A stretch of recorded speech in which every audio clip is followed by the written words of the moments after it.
Bonjour, vous êtes sur adnews.info et c'est parti pour votre revue de presse. Le président de la République, en présidant la veille de la deuxième édition de la Journée nationale des institutions, a invité les membres du gouvernement à faire leur déclaration de patrimoine avant la fin du mois de décembre, conformément à l'engagement qu'il avait pris, rapporte le journal Le Soleil. Le chef de l'État a ainsi répondu à l'appel de la présidence de l'OFNAC, Office national contre la fraude et la corruption, qui demande aux ministres et autres assujettis de déclarer leur patrimoine. Macky Sall l'a réitéré à son gouvernement et le veut avant 2015, fait observer le journal Le Quotidien. Une manière d'aller à la rescousse de Nafingom Keïta, la présidente de l'OFNAC, qui s'inquiétait récemment des lenteurs enregistrées dans l'effectivité de cette obligation destinée à promouvoir la transparence, l'éthique et le respect des normes dans la gouvernance des affaires publiques et privées, insiste Sud Quotidien. Selon le quotidien La Tribune, le président de la République veut que la loi sur la déclaration de patrimoine soit respectée à la lettre.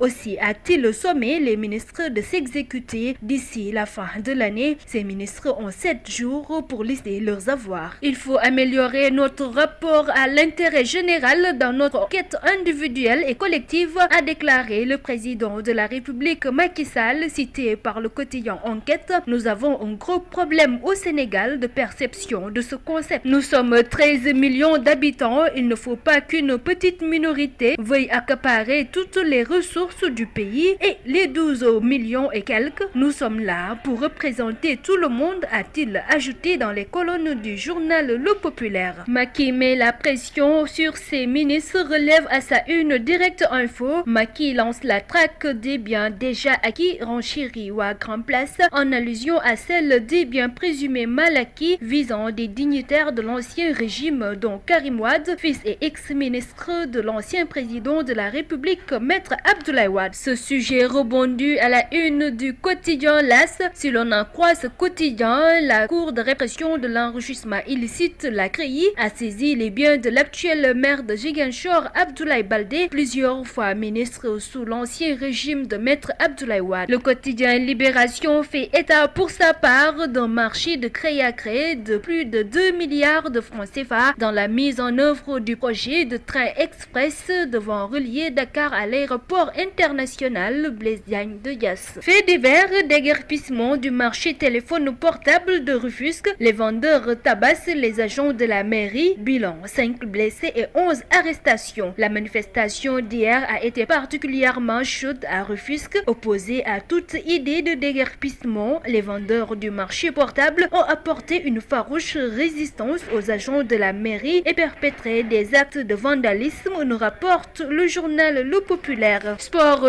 lutte, je vais infliger à sa caisse sa deuxième défaite, déclare Lac Rose de l'écurie Face dans l'Observateur. Aussitôt leur combat ficelé, aussitôt Sa Thiès et Lac Rose mettent en branle la bataille psychologique. C'est Sa Thiès qui a ouvert les hostilités en déclarant que battre Lac Rose sera une mission facile, suffisant pour titiller l'orgueil du prodigue de l'écurie Face. Sa réplique est sans appel, je vais lui faire ravaler ses mots, rapporte dans l'Observateur.